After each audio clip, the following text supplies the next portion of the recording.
혹은 사도들의 문제.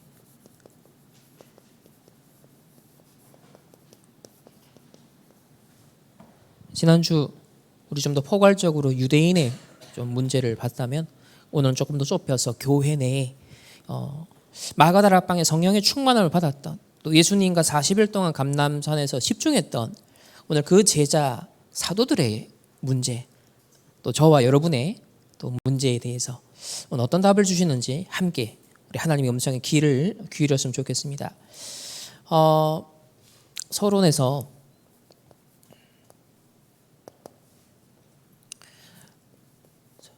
우리가 오늘 예배를 드리는데 어떤 의미를 찾고 누려야 될 것인지 먼저 하나님 앞에서 우리가 좀 기도했으면 좋겠고요. 또 많은 흘러가는 시간표 속에 살아있는 응답, 이것을 발견해야 됩니다.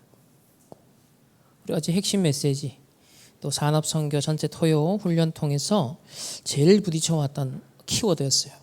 그렇지, 살아있는 응답을 발견해야 된다. 우리 다락방 전도운동에 한 몇 년 전부터, 거의 한 10여 년 전부터 지금 바누아투를 비롯해서 지금 오세아니아 섬나라들이 점점 연결되기 시작했습니다. 원래는 이제 네 나라에서 왔어요. 계속 말씀을 통해서는 이게 세계복음화 5천 종족의 관문이다라고 말씀을 주십니다. 우리가 거기에 대해서 질문하고 또 하나님 앞에서 중요한 말씀의 답을 확인해야만 사실 그게 더 가까이 있는 응답이 되겠죠. 우리 어떤 청년들의 포럼을 들었는데 이번 리더 수련회 때 자리를 이제 원래 자기 자리보다 다른데 이제 비치를 받게 되었는데 거기가 5천 종족 다민족석이었던 거예요. 그 한가운데 다민족들이 둘러싸여 있는 그 상황에서 내가 왜 여기 있는가, 그 의미를 질문했다고 합니다. 근데 메시지 중간에 막 우는 소리가 들린다는 거예요. 흐느끼는 소리가 들리더라는 거예요. 왜 그렇지? 근데 그 자세로, 그 중심으로 너무 감격스럽게 하나님의 은혜의 말씀을 받고 있더라는 거예요. 사모아에서 온 렘넌트들이, 그 청년들이 그렇다는 거예요. 자기는 한국에서 너무나 많은 메시지 홍수 속에 내가 참 많은 걸 놓치고 있구나, 많은 응답들을 내가 제대로 의미를 발견하지 못하고 있구나, 그런 포럼을 하는 것을 들었습니다. 우리가 세계복음화 속에 오세아니아 섬나라 계속 연결되고 있거든요. 그 예사로 생각하면 그냥 흘러버리겠죠. 근데 살아있는 응답을 우리는 발견해야 됩니다. 이곳은 마지막 시간표인 5천 종족 복음화하는데 아주 중요한 지렛대 역할을 하는 곳입니다. 실제로 이 국제 정치 외교적으로 지리적으로도 봤을 때도 이 오세아니아는 아주 전략적인 요충지였습니다. 그 중에서도 솔로몬 제도라는 곳이 그런 곳이었다고 하죠. 이번에 국립중앙박물관에 현재 오세아니아 지금 섬나라 전시회가 진행되고 있는데 전부 다 네피림 문화, 주술 문화, 그런 샤먼들의 여러 가지 작품들을 전시하고 있습니다. 저도 몇 주 전에 그 소식을 딱 듣고 예전 같았으면 그게 의미가 별로 없었을 거예요. 근데 제가 3년 전에 시드니를 가서 오세아니아 섬나라의 주술 문화가 이렇게 지금 강대국을 중심으로 또 다시 전 세계에 퍼지고 있고, 이게 의도적으로 이 전시회를 통해서 이 문화가 퍼져가고 있구나라는 것을 조금 느꼈었습니다. 근데 이번에 한국 전시회는 이제 프랑스가 과거에 지배했었던 그 오세아니아 섬나라들의 그 부족들의 모든 문화를 한 수십만 점을 다 가지고 있는데 그 중에서 일부를 이제 한국에 공유를 해서 이번에 전시회를 하는 거였어요. 근데 전부 다 그 부족의 접신을 체험한 사람들의 영감으로 만든 작품이에요. 그래서 그 부족을 살리고 보호하기 위한 그런 신들의 영감을 받은 사람만 그런 예술 작품을 만들 수 있었다고 합니다. 저는 그 전시회가 오촌 종족 오세아니아 섬나라 우리 기도하고 있고 계속 바누아투 뭐 대통령이다 뭐 장관이다 한 번씩 렘넌트 대회 때마다 비치잖아요. 그게 이제 의미가 있구나. 우리랑 이렇게 연결되는 세계복음화의 포인트구나 라는 것을 생각해 보게 됩니다. 특히 이곳의 오촌 종족에는 아주 심각한 전염병이 앞으로 세계화될 수 있다. 그래서 우리나라에도 처음에 선교사님들이 들어오셔서 풍토병으로 많이 죽었습니다. 더 어떤 면에서는 강대국의 그런 배경에서 오셨던 분들인데 우리나라에 오셔서 열악한 환경 속에서 풍토병으로 죽은 경우가 굉장히 많았죠. 이 오촌 종족에는 아직까지 알려지지 않은 많은 병들이 그런 세균들이 있겠죠. 그럼 이런 나라들이 세상에 소개되면 될수록 더 많은 관광객들이 또 오가면서 전 세계로 또 다른 질병들이 퍼져나갈 수 있습니다. 근데 이거보다 더 중요한 것은 네피림 전염병이죠. 이것은 시공간을 초월하여 순식간에 세계화됩니다.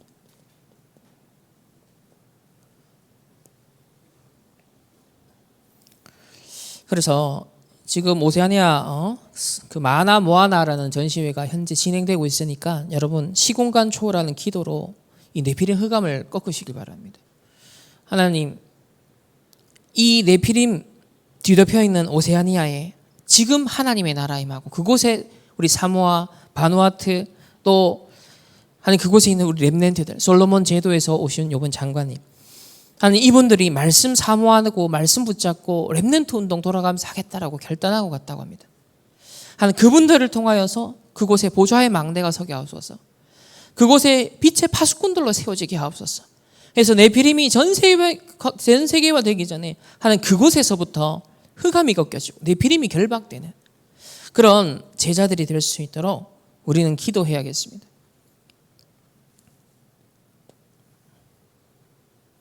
두 번째는 우리 어제 이런 사명을 주셨습니다. 치유는 우리의 기본 사명이다. 우리 렘넌트 한 사람 한 사람 빠짐없이 치유는 나의 기본 사명이다. 다 언약을 잡아야 됩니다. 바울은 이 네피림병이 계속 확산되고 있는 그 상황 속에 이것을 치유할 수 있는 제자들을 곳곳에서 키우고 세웠습니다.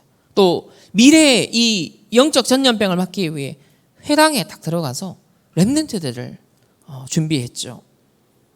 사단은 지금도 12 전략을 통해서 딱 한마디로 하면 나 중심, 내가 주인 되는 것. 이걸 통해서 개인을 장악하고 멸망 가운데로 결국 영적 문제에 빠져 죽게 만들고요. 또 사단이 이 5가지 전략을 통해서 지금 교회를 성도들을 공략하고 있다. 그래서 흑암의 견고한 망대 그런 진을 봐라 말씀을 받았습니다. 이런 사단의 12가지 전략을 한마디로 말하면 네피림인데 네피림 치유가 시급하고요. 교회를 파고든 이 사단의 전략은 한마디로 근원을 치유하는 것입니다. 이런 치유의 근본 사명을 딱 기억해야겠습니다. 세 번째는 지금 묵상 시대를 열라.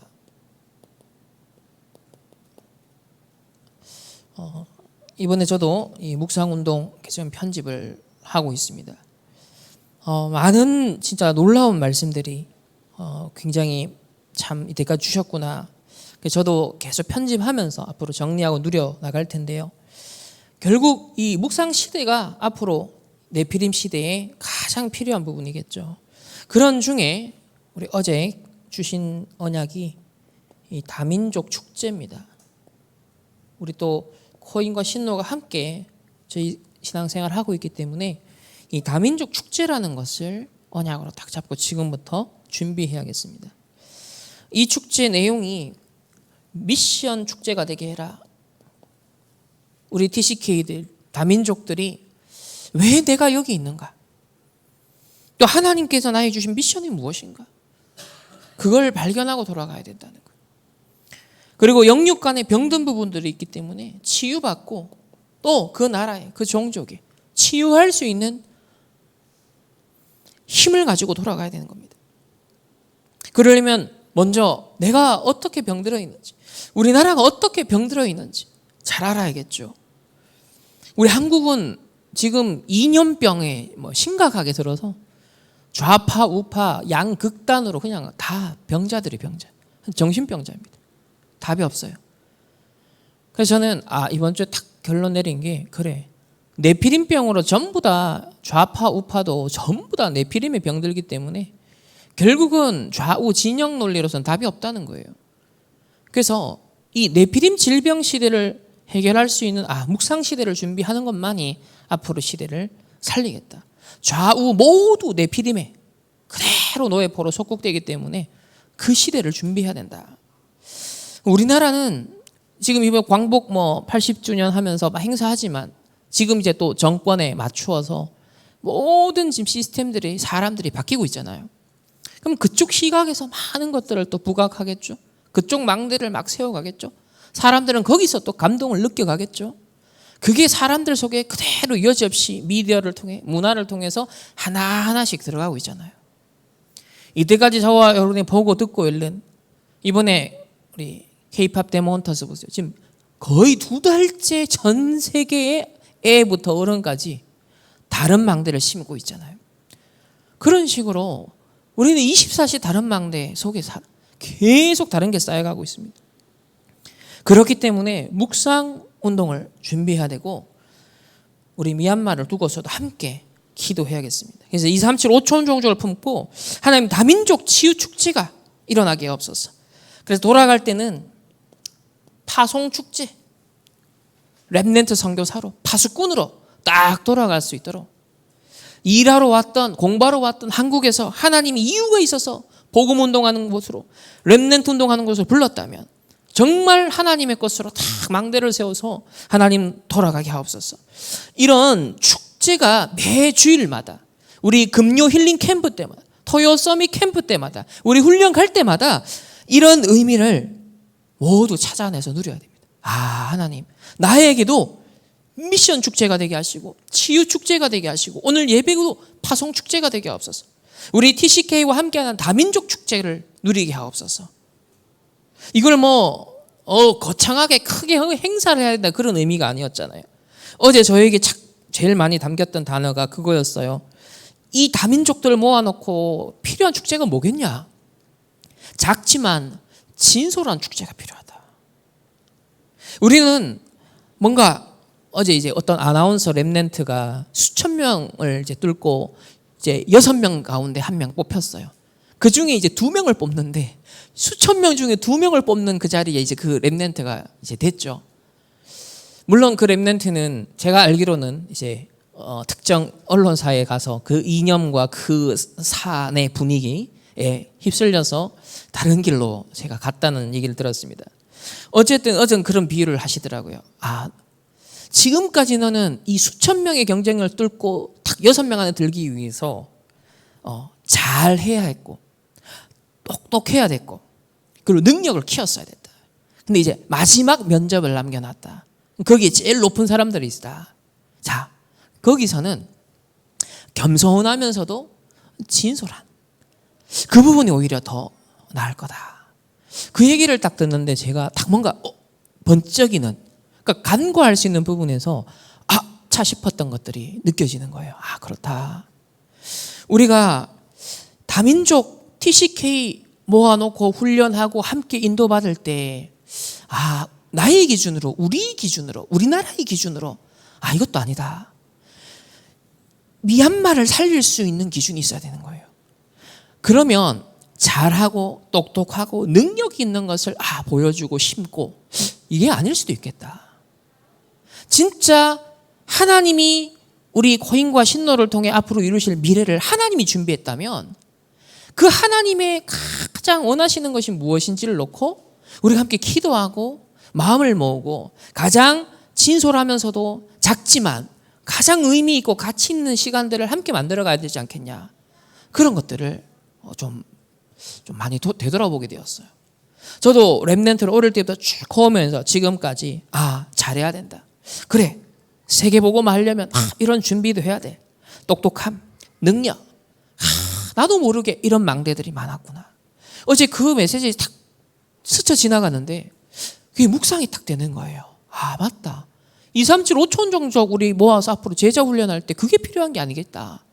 진짜 미션 축제가 되고 치유 축제가 되고 파송 축제가 되어서 뭔가 인생의 근본적인 답을 갖고 누리고 행복하게 힘있게 준비되어서 가야 되지 않겠냐. 그러려면 우리가 매주의 만남, 우리 매일의 만남 속에 우리 성도들 간에도 그렇고 우리 렘넌트들, TCK들과의 만남을 놓고 모든 예배와 훈련을 놓고 좀 다른 눈을 제가 또 뜨게 되었습니다. 자, 그러면 오늘 사도들의 문제인데요. 첫 번째는 사도들의 숨은 망대입니다. 오늘 읽은 본문 말씀이죠. 자, 지금 이 맥락은 예수님의 마지막 강단 메시지 이후입니다. 사도행전 1장 3절에 하나님 나라의 일 40일 동안이나 전했어요. 그리고 4절에는 보면 약속된 성령을 기다려라. 자,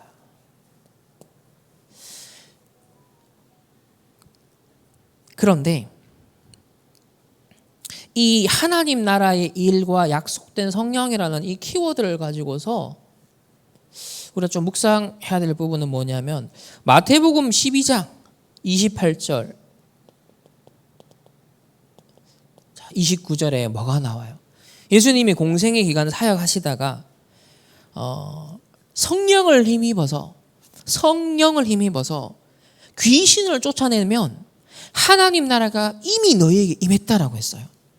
자, 성령이 임하면, 성령이 임해서 귀신을 쫓아내면 하나님 나라가 임했다.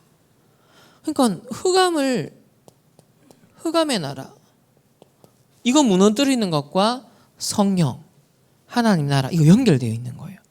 예수님이 마지막 40일 동안 하신 얘기는 이 땅에 임해 있는 사단의 나라를 무너뜨리는 일을 얘기하셨던 거예요. 그 하나님 나라의 일, 그 성령의 임재와 충만한 능력을 얘기하셨던 거거든요. 근데 오늘 두 번째, 제자들의 마지막 질문입니다. 예수님의 마지막 강단을 듣고 마지막 질문이 뭐냐? 오늘 본문에 보면은 6절에 이스라엘 나라 회복이 이때입니까? 이스라엘 나라, 세상 나라죠.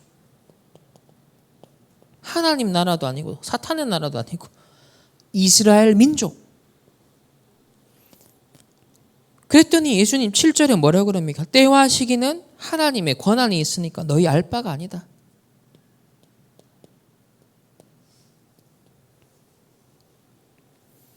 여기서 뭐가 드러납니까? 사도들에게 있는 숨은 망대가 딱 드러나죠. 사실은 로마에 속국되어 있었던 상황이니까 뭘 원했냐? 정치적인 해방을 모든 유대인들은 사실 바라고 있었습니다. 사실 사도들도 공생의 기간에 보면 이런 모습들이 중간중간 드러났거든요. 근데 끝까지 숨어 있었어요. 동기가 안 사라졌어요. 예수님 따라가고 마지막 40일 훈련도 했거든요. 하나님 나라의 미션을 받았어요. 근데 마지막 질문이 뭐였냐면 이스라엘 나라 회복이 이때입니까? 그러니까 끝까지 나의 동기, 내가 딱 붙잡고 있는 동기 있다는 거죠. 민족주의 메시아 왕국이 혹 도래했을 때 결국은 민족주의 이 틀을 여전히 못 벗어나고 있었다. 제자들이 공생의 기간에 예수님이 이런 지도자가 됐을 경우 한 자리, 내가 어떤 권세, 어떤 건 누릴까 이런 걸 사실 계산했었잖아요. 누가 높냐 따졌잖아요. 근데 그런 흔적들이 이 이스라엘 나라 회복이 이때입니까? 라는 요 마지막 질문에 그런 잔재들이 아직 다 청산이 되지 않았구나라는 것을 읽어낼 수가 있죠. 참 마지막 강단의 마지막 질문이 그러했습니다. 그래서 예수님 어떤 근원 치유를 하시냐면 사도행전 1장 8절이죠. 오직 성령이 너희에게 임하시면 너희가 권능을 받고 근원적인 힘입니다. 예루살렘 온 유대 사마리아 땅끝까지 이르러 내 증인이 되리라. 사실은 예수님은 이제 곧 승천하잖아요. 지금 벌써 뭘 예수님은 염두에 두고 이 얘기를 하냐면 성령을 보낸다는 것은 공생의 기간에 미리 성령 보낼 거야 얘기하셨거든요. 그럼 내가 가고 나면 성령을 모든 하나님의 사람들 제자들에게 분열을 해서 이제 영적 통식망을 세워가지고 예수님이 천상에서 보좌의 통치자로서 전 우주를 다스리시고 세계복음화를 이제 이루어 나가시는 천상 통치가 일어나는데 그걸 지금 준비하고 계신 거거든요. 그래서 약속하신 성령을 받을 준비를 해라. 예수님은 미래 캠프를 준비하고 있어요. 지금 보좌의 캠프를 지금 세팅하고 있는, 이게 이제 살아있는 응답인데 제자들은, 사도들은 이 숨은 망대 때문에 살아있는 응답을 놓치고 있었습니다. 그래서 성취될 보좌의 캠프를 할 수 있도록, 다시 살아있는 응답을 받을 수 있도록 관심사를 어디로 돌려요? 오직 성령이 너에게 마시면 너희가 권능을 받고, 이 근원적인 치유를 하셨습니다. 오늘 그래서 부제는 뭐냐면 살아있는 응답 누리기. 사도들이 갖고 있는 문제들은 그 반대로 전부 다 죽은 응답만 누리고 있었어요. 살아있는 응답은 그들에게 없었어요. 물론 하나님 이제 성령 충만 받은 이후부터는 변화되어서 초반에 아주 중요한 전도자들로 쓰임을 받았습니다. 두 번째는 이제 어느 정도 사역이 진행되다가 드러나는 또 망대가 있죠. 이것은 죽은 율법적인 전통입니다. 구약의 율법 그대로도 아니에요. 바벨론 포로 이후 이스라엘 민족적 정체성 혼란 때문에 이 바리새파가 일어나게 되고 더 의도적으로 전통과 율법을 강화합니다. 그래서 모세의 원래 의도대로의 율법이 아닙니다.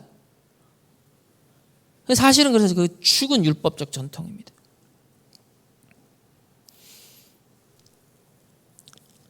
누가 비난을 하냐면 할례파가 일어나요.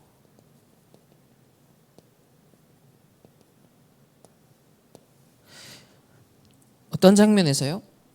이방인 고넬료가 예수를 믿게 되었어요. 그래서 성령 충만 받게 되었어요. 이게 살아있는 응답이잖아요. 근데 할례자들은 이걸 기뻐해야 되는데 기뻐하기는커녕 왜 베드로 보고 얘기합니다. 무할례자 집 고넬료 집에 들어가서 식사했냐? 이건 우리가 생각하는 좀 식사하고 그런 개념은 좀 달라요. 이 이방인과 같이 식사를 한다는 것 자체가 내가 민족적 정체성이 오염된다라는, 그래서 굉장히 부정적인 거였습니다. 실제로 내 정체성을 오염시키는, 그렇게까지 갔어요. 근데 율법에 원래 모세를 통해 주신 의도는 전혀 그런 의미가 아니거든요. 근데 포로기 이후의 율법은 그렇게 채색이 되어버렸습니다. 그러니까 베드로마저도 성령 충만받고 복음 전하는 전도자마저도 이 할례파의 강력한 주장 앞에서 뜨끔한 겁니다. 그 정도로 강력했어요, 분위기가. 이 수준 갖고서는 살아있는 선교회, 하나님 이방 선교회 나가시는 그 역사를 누릴 수가 없겠죠. 우리가 237 나라 5천 종과 복음화를 넣고 오세아니아 섬나라에 자꾸 연결되고 문이 열리고 또 그것과 관련된 문화 전시회 모아나 같은 이런 것도 전부 다 주술과 관련된 특히 2편이 그런 걸 잘 풀어냈다고 하더라고요. 그러니까 이런 걸 하나하나 볼 때도 의미 있게 이제 보셔야 되는 거죠. 살아있는 응답으로. 우리가 이번에 힐막 보고 왔잖아요. 네피림 시대, 네피림 지금 흑암 재창조 최근 메시지 그대로 확인했잖아요. 뭐 그것만 있습니까? 8월 26일 강령 영혼의 기술. 강령이 뭐예요? 귀신이 임하는 작품전이잖아요. 46명의 세계적인 작가를 다 초대합니다. 지금 우리나라가 완전 네피림 구판이 된 겁니다. 문화전시라는 이름으로. 이걸요 여러분 그냥 간과하면 안 돼요. 아주 의미 있게 예사로 생각하면 안 되고 살아있는 응답으로 살아있는 문제인식 갖고 살아있는 응답을 찾아내야 돼요. 왜냐하면 이 영적 세계는 지금도 시공간 초월하여 어마어마한 큰 것들이 오고 갑니다. 지금. 그런데 이런 죽은 율법적 전통이나 매여있는 사람들이 그거 눈치나 채겠습니까? 심지어 회심해서 구원받고 돌아온 영혼에 대해서 기뻐하기는커녕 너무나 주변부적인 완전 비본질적인 것 갖고서 다 놓치잖아요. 또 여기서 볼 수 있는 건 베드로마저도 이 옛 체질의 흔적을 좀 볼 수 있어요.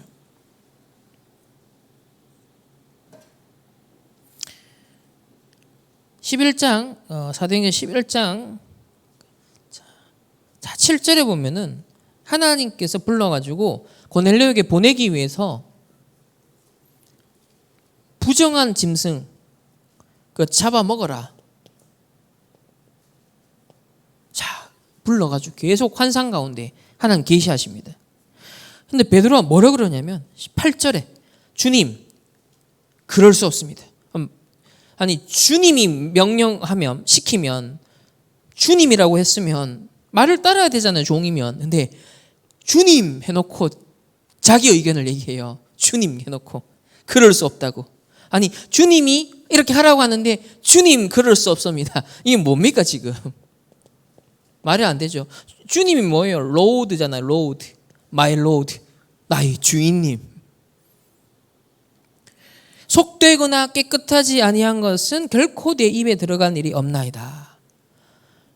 그 음식 규정, 그것도 왜곡되어 있는 죽은 율법적 전통에 근거한 음식 규정을 베드로 역시도 그 시대의 사람이기 때문에 각인뿔이 체질되어 있는 거예요. 이게 복음으로 충분하게 소화가 다 안 된 거예요. 그러니까 처음에 하나님 그를 불러시키는 예도 이렇게 부정적으로 대응하는 걸 볼 수 있습니다. 그러니까 자칫 잘못하면 살아있는 응답은 놓칠 뻔했죠. 만약 이게 끝까지 내 못합니다. 어떻게 됩니까? 성령이도 놓치잖아요. 그럼 최초의 이방인 회심자 고넬료가 탁 복음 받는 이 살아있는 응답 놓치겠죠. 이렇게 우리가 매 순간순간이에요. 죽음이냐 생명이냐를 좌우할 만한 축복이냐 재앙이냐를 좌우할 만한 순간순간들이 우리에게 찾아온다니까요. 살아있는 응답을 간구하지 말고 나의 응답으로 딱 찾아야 됩니다. 그 이번에 그 오세아니아전 제가 소개를 했더니 이제 홍콩에 우리 그 청년이 돌아가면서 그 전시회를 미국 랩넨트를 하고 데리고 가고 보고 갔대요. 문화 인류학을 미국에서 전공하는 랩넨트가 미국에서 그 박물관에 전시회장에 자기가 인턴십도 여러 번 했는데 예전에는 그런 거에서 막 머리만 아프고 왜 이런 거 있어 이렇게 생각했는데 이번에 이제 이 포럼을 미리 듣고 얘가 처음으로 이게 네피림이구나. 그리고 오세아니아 현장에 이 선문화에 어마어마한 네피림 문화구나. 그걸 이제 복음의 눈으로 보고 이번 WRC 때 그 랩넨트 노래하는 걸 봤죠. 사모아 랩넨트들 보좌의 능력을 찬양하는 그 기적과 같은 일인 거예요. 그 장면이. 근데 그 목요일날 출국하는데 공항에서 또 이 오세아니아 랩넨트들 그날 또 출국했나 봐. 만나가지고 랩넨트 티셔츠를 입고 있는 그들의 모습을 보면서 막 가슴이 벅찼다고 얘기하더라고요. 살아있는 응답이죠.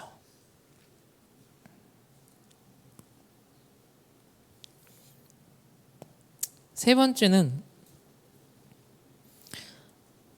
사도행전 1장 8절 예수님이 분명히 예루살렘 온 유대 넘어서 사마리아 그리고 땅끝 이렇게 얘기를 했잖아요. 근데 이 제자들은 당시에 이제 한계입니다. 당시에 사도행전 1장 8절을 어떻게 이해했냐면 이걸 이방 선교로 생각 안 했어요. 그 땅끝이라는 의미 그걸 뭐 어떻게 봤냐면 우리 유대인들이 지금 디아스포라로 전 세계에 흩어져 있잖아. 디아스포라 유대인에게 복음 전하는 거예요. 그래서 스데반 환란 일어나서 흩어질 때도 처음에는 유대인에게만 흩어지는 와중에도 유대인에게만 복음 전했다 그랬어요. 디아스포라 유대인. 그러니까 이방인하고는 상종도 아예 해서는 안 되는 그러니까 정체성의 혼란을 실제로 오염된다고 생각했기 때문에 이방인을 접촉하는 것 자체가 죄로 여긴 거예요. 그러니까 이게 예수님의 의도하신 바대로 제대로 이해를 못한 거예요. 우리가 지금 전도자를 통해 하나님 어마어마한 5천 종족 살릴 보고마 네피림 재앙 막을 메시지 듣잖아요. 근데 이거 얼마만큼 우리가 이해했을 것 같습니까? 제가 한 10몇 년 동안에 묵상 자료 메시지를 해서 한 1000개의 자료 중에 뽑아가지고 한 200페이지 정도 지금 나왔어요. 그 중에서 핵심적인 것만 뽑았나. 다 본 것도 아니에요. 200페이지 정도 모아왔는데 그거 읽어나가고 정리하는 데만 해도 와 이런 게 있었구나. 다 놓쳤네. 다 놓쳤네. 막 너무 많은 거예요. 그것처럼 예수님의 세계복음화 언약을 당시의 유대인의 패러다임으로서는 제자들조차도 그렇게 이해를 못했던 겁니다. 그래서 나중에 환란을 해가지고 흩어갔고 그 중에 이제 헬라파 출신의 제자들 중에서 안디옥에서 비로소 이방인에게 복음을 전하게 된 거예요.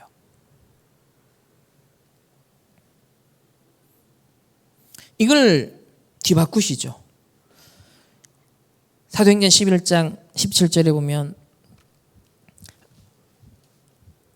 이 고넬료에게 복음 전해진 사건을 예루살렘 교회에 보고하는 그 장면에서 성령이 이렇게 역사하시는데 복음을 이렇게 봤는데 내가 누구이기에 하나님을 능히 맡겠느냐.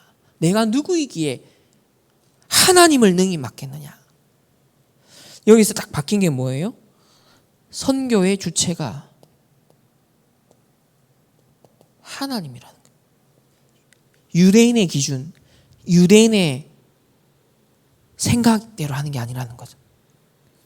우리가 예상하고 생각했던 그 땅끝의 의미가 이 디아스포라 유대인에게 복음 전하는 게 아니구나. 그걸 넘어서는 실제 이방인에게 복음 전하는 것이구나. 그게 굉장히 거리끼는 일이고 자기를 오염시키는 일이라고 생각했던 죄라고 생각했던 시대예요. 근데 선교의 주체가 하나님이신데 하나님이 이방인에게 복음이 전해지게 하시는데 우리가 어떻게 막을 수 있겠냐.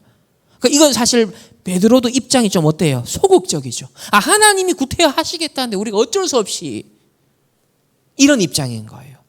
막 흥분하고 감사하고 막 기쁘고 너무 당연하고 사도행전 1장 8절에 역시 말씀하신 대로 이렇게 성취되었네요. 이렇게 깨달은 게 아니라는 거예요.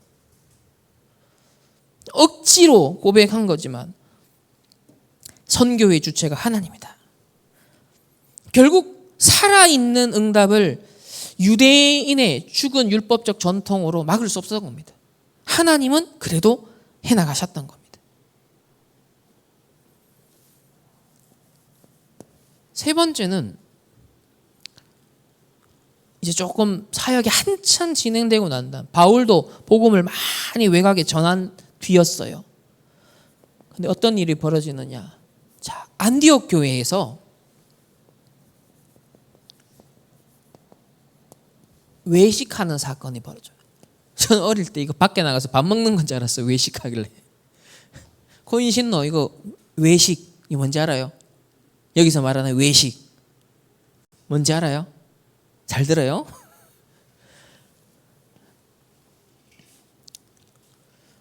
이 안디옥은 이방인들 중심으로 구성된 교회예요. 다시 말하면 선교의 맥락이 있는 곳이잖아요.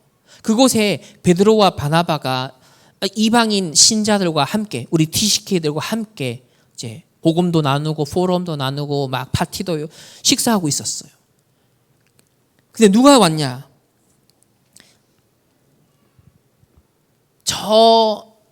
또 여기서 이제 헬라파 유대인 이들이 이곳에 이제 온다는 소식을 딱 듣고 이방인 형제와 식사를 하다가 도망가 버려요. 그 들킬까봐. 그게 베드로였어요. 베드로가 최고 지도자인데 그래 버리니까 바나바를 비롯하여 다른 사람들도 같이 영향을 받아서 그렇게 해버렸어요. 그러니까 하나님 앞에서 복음으로 올바른 게 뭔지를 갖고 행동한 게 아니라 사람 앞에서 한 거예요.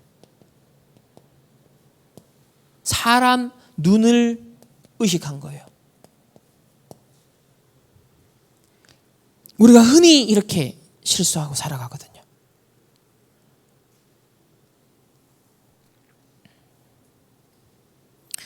그래서 첫 번째로 성경은 이게 두려움 때문이었다 표현되어 있습니다. 2장 12절에 두려움. 아마 전에 한번 할레파에게 뒤인 적이 있고 그리고 예루살렘 교회는 갈수록 히브리 색깔이 유대 색깔이 강해졌기 때문에 아마 헬라파들이 상당한 주류가 되어 있었을 겁니다. 실제로 대단한 사도 베드로도 두려워할 정도의 세력이었어요. 그러다 보니까 이방인 형제들과 교제하고 포럼하고 식사하다가 튀어버려서 도망가 버렸어. 이거 뭐예요? 살아있는 응답이 단절된 거죠. 교제가 끊어지고 실제로 살아있는 하나님의 그 역사가 끊어져 본 거예요. 우리가 때때로 절대 진리의 선택을 해야 되고 오직 복음의 진리를 선택해야 될 때가 있어요. 그때 하나님 앞에 서냐 사람 앞에 서냐가 굉장히 중요합니다. 우리의 진짜 마음의 중심 하나님 앞 신앙 고백을 바로 해야 돼요. 하나님 진리의 선택 앞에 오직의 복음을 지키는 것 앞에 사람의 여론에 하나님 그것을 내가 쫓아가는 게 아니라 내가 하나님 앞에서 무엇이 진짜 복음이냐 무엇이 복음에 유익한 것이냐 그것을 내가 선택하고 그 믿음과 나의 선택과 행동이 일치할 수 있도록 다니엘과 세 친구 뜻을 정한 대로 죽으면 죽으리라 했잖아요. 그리 아니하실지라 상관없다 했잖아요. 베드로가 거기에 실수를 했던 겁니다. 잠시 살아있는 응답과 떨어져 버렸죠. 그래도 다행히도 이 바울 오직 복음을 지킨 바울을 통해 사실 선배잖아요. 베드로가 바울이 베드로를 되게 모락합니다. 책망을 해요. 그것도 공개적으로 책망을 합니다. 이거는 조금 이래 봐야 돼요. 베드로의 망대를 치유해 준 거다. 망대를 바꿔준 거거든요. 다시 살아있는 응답을 받을 수 있도록. 갈라디아서 2장 보면은 갈라디아서 2장 14절인가 보면 자 베드로 보고 그래요. 아니 당신도 유대인처럼 다 못 살면서 이방인에게 왜 유대인처럼 살 것을 요구하느냐는 거예요. 지금 이방인 출신의 신자들이 있잖아요. 근데 이들에게 자꾸 유대인의 삶을 요구하더라는 거예요.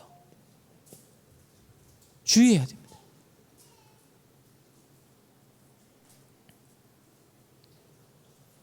그래서 답을 주잖아요. 바울이 깨달은 누리는 복음으로 재창조하죠. 갈라디아 2장 16절에 그리스도를 믿음으로 의롭게 된다. 율법의 행위가 아니라 그리스도를 믿음으로 의롭게 된다. 율법의 행위로는 도저히 불가능하다. 내가 의롭게 되는 것이.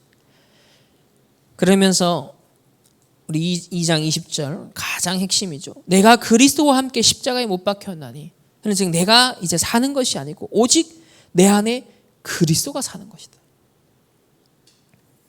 이제 내가 육체 가운데 사는 것은 하나님의 아들을 믿는 믿음 안에서 사는 거다. 그러니까 딱 오직 그리스도가 내 안에 살았다. 그리고 내가 육체 가운데 사는 것조차도 이 그리스도를 믿는 믿음 안에서 사는 것이다. 완전 복음의 정수를 드러내죠. 복음을 가장 정확하게 깨달은 거예요. 그 바울은 처음부터 정확한 이방인의 사도로 하나님 미션 딱 주고 바울은 알아듣습니다.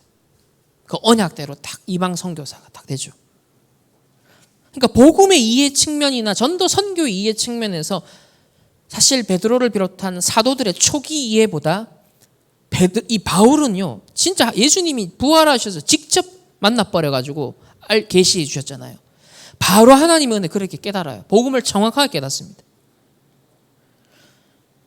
그래서 오직 그리스도가 살고 그 믿음 안에서 살아야만 살아있는 응답을 지속적으로 누릴 수 있다는 것을 말합니다. 그래서 완전 베드로를 비롯해서 이 안디옥 교회에 잠시 위기가 왔는데 다시 재창조 각인을 해주죠. 치유를 해줍니다. 재창조. 그래서 이 첫 번째 숨은 사도들의 이 숨은 망대는 이렇게 볼 수 있겠죠. 이 근원을 치유해 주는 것이었다. 왜냐하면 처음부터 갖고 있었던 근원적인 동기가 있단 말이에요. 이스라엘 나라 회복. 그 부분을 결국 끝까지 바꾸는 작업을 하나님 나라로 계속 이기겠지만 그 동기가 끝까지 질문으로 이어졌어요. 그러다가 예수님도 이제 가셔야 되니까 너희 할 바 아니다. 신경 꺼. 오직 성령이 너에게 임하시면 권능 받고 이래 나오잖아요. 근원 치유. 자, 죽은 율법적 전통으로 살아있는 응답을 다 놓칠 수 있었는데 이 각인된 걸요 치유해 줍니다. 우리 자신을 좀 점검해 봐야겠죠. 또 이 안디옥에 하나님 앞에서 오직 복음의 기준으로 선택한 게 아니라 또 사람 눈의식해서 적당하게 타협하게 되는, 그래서 결국은 혼합주의가 일어날 수밖에 없는, 자, 이런 베드로의 순간의 실수, 이걸 바울을 통하여서 오직 복음으로 재창조하는 치유가 일어나죠.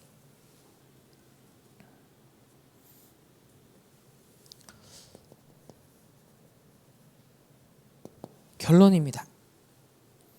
이 살아있는 응답을 누리기 위해서 우리가 먼저 해야 할 것이 있습니다. 첫 번째는 먼저 알 것이 있다 했죠. 그래서 인지하는 것이 참 중요하죠. 무엇을 먼저 인지하느냐, 아느냐. 계속 요즘 강조하는 말씀의 흐름입니다. 진짜 응답이 뭐냐? 노예로 간 게 문제냐? 총리가 된 게 응답이냐? 아니다. 진짜 응답은 세 가지다. 하나님 주신 언약의 말씀이 그대로 성취된다. 이것만이 응답이다. 이 언약 따라 기도하는데 그대로 하나님의 응답하시는, 이것만이 응답이다. 그리고 지금도 구원의 역사를 이루시는 하나님, 세계 복음화가 성취되는 그 길, 그것만 응답이라는 거예요. 그런 맥락에서 오세아니아, 오천종족, 그것이 어떻게 지금 이루어져 가느냐, 그걸 보라는 거예요. 문제와 사건과 위기, 하나님 그걸 통해서 어떤 영적 작품에 지금 도전하길 원하시는가, 어떤 하나님 합력하여 선을 이루시는가, 어떤 네피림을 맡고 세계복음화의 작품을 지금 남기시는가. 우리는 초점을 거기에 둬야 되는 거예요. 진짜 응답은 따로 있기 때문에. 언제든지 그렇습니다. 그래서 나머지는 다 과정이다. 훗날 시간이 다 지나고 난 다음에 깨달을 게 많다는 거죠. 그렇기 때문에 섣불리 지금 눈앞에 현실적으로 보이는 것만을 기준으로 해서 하나님의 인도를 놓치는, 말씀의 인도를 놓치는 그런 틀린 판단을 사람들은 대부분 한다는 거예요. 틀린 판단을 하면 어떻게 되죠? 결국은 틀린 결정을 합니다. 결국은 어떻게 되죠? 틀린 길을 따라가게 되죠. 결국 망합니다. 유대인들이 예수님 죽일 때 그랬잖아요. 결국은 후대들에게 핏값을 돌렸잖아요. 유랑민 생활이 시작됐습니다. 그래서 먼저 알아야 돼요. 진짜 응답이 뭐냐는 거예요. 두 번째는 먼저 확인할 것이 있다. 이게 뭐냐면 하나님이 미리 주시는 CVDIP, 말씀기도, 세계복음화, 이게 진짜 응답이구나 라고 초점을 맞추고 있으면 2, 3, 7, 5천 종족 계속 초점을 맞추고 있으니까 오세아니아가 보이고 섬나라가 보이고 그 관련된 전시회가 눈에 들어오고, 그럼 자꾸 소개하면서 여러 랩덴트들한테 눈이 열리고, 이런 걸 통해서 진짜 5천 종족 네피림 문화, 영적 전염병 시대가 진짜 오는구나. 세상에서도 벌써 이 섬나라 문화를 이렇게 재해석해서 받아들이려고 하는구나. 이렇게 지금 국가가 싸우고 서로가 막 싸우는 시대에 이 전시회의 의도는 뭐냐, 마지막 하이라이트는 그거예요. 이 섬나라가 서로 백기를 따라, 그 다음에 이 영의 세계를 따라서 서로가 연결되어서 자연과 조화를 이루어 모든 자연과 신적으로 소통을 하면서 하나 되었다는 거예요. 이 시대에 필요한 정신, 자연과 화합할 수 있었던 그들의 문화가 이 시대에 우리에게 이런 전쟁과 분열과 이념 대립하는 이 시대에 필요하다라고 그렇게 결론을 내리는 겁니다. 그게 의도거든요. 그러면서 옛날 걸 그렇게 끌어오는 거예요. 이런 문화 전시회들이. 그러면 그 속에서 네피림이 계속 들어오죠. 하나님이 미리 언약 주시고 비전 주시고 꿈을 주셔서 진짜 우리가 해야 될 그게 있다는 거예요. 하나님 형상을 따라서 작품을 남겨야 될 게 있다는 겁니다. 미리 주신다. 세 번째는 이때 먼저 보이는 현장이 있다. 그게 바로 네피림 현장이다. 그렇게 얘기를 하셨죠. 저도 지금 최근에 계속 그런 부분을 보고 있었지만 최근 들어서 저에게서 이게 계속 나오잖아요. 왜냐하면 모든 전시회, 영화 뜨는 거 하나, 세계적으로 히트 치는 거 하나가 다 네피림 아닌 게 없을 정도로 너무 노골적이에요. 너무 영적인 것을 직접적으로 드러내고 얘기를 해요. 오죽하면 강령, 영혼의 기술, 기존의 자본주의, 민주주의, 세상을 유지해왔던 제도는 이제 한계에 달했다. 이제 인간은 영적 존재인데 또 AI가 들어오니까 인간다움이 뭐냐? 결국 인간은 영적 존재라는 거예요. 영적인 걸 다룰 수 있는 기술이 필요하다. 그런데 그 영감을 우리가 어디서 얻을 수 있다? 과거에 접신했던 사람들. 그 사람들의 영감받아서 남겼던 작품을 통해서 그 강령을 나의 체험으로 가져오자. 이 시대의 필수적인 경쟁력이라는 거예요. 생존력이라는 그게.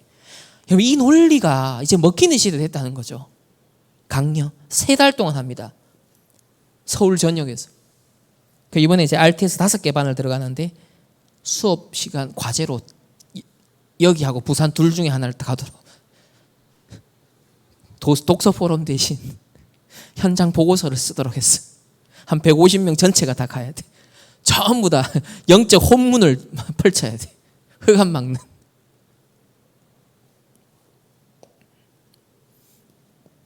그러니까 쉬는 시간으로 계속 의식되죠. 그래서 네피림 막는 기도, 시공간 초월하는 것만이 세계복음화 가능하다는 말이 계속 각인됩니다.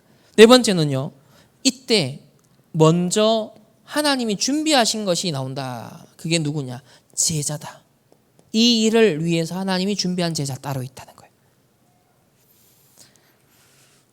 이 제자가 보인다. 그래서 남은 자 순례 정복자로 저와 여러분을 이런 제자로 불렀고요. 또 이런 제자를 만나게 하실 겁니다. 계속 777 기도, 호흡과 함께 연결해서 3집중하시고 특별히 40일. 이게 키예요, 지금.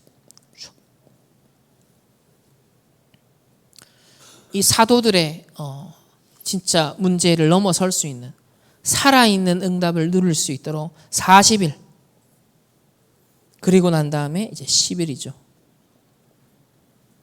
그래서 성령의 충만함 이후로 살아있는 응답을 생생하게 또 사도들이 누렸습니다. 결국 시간이 지나면 또 다른 망대 세워지고 또 속기도 하고 근데 그때도 다시 갱신하면 돼요.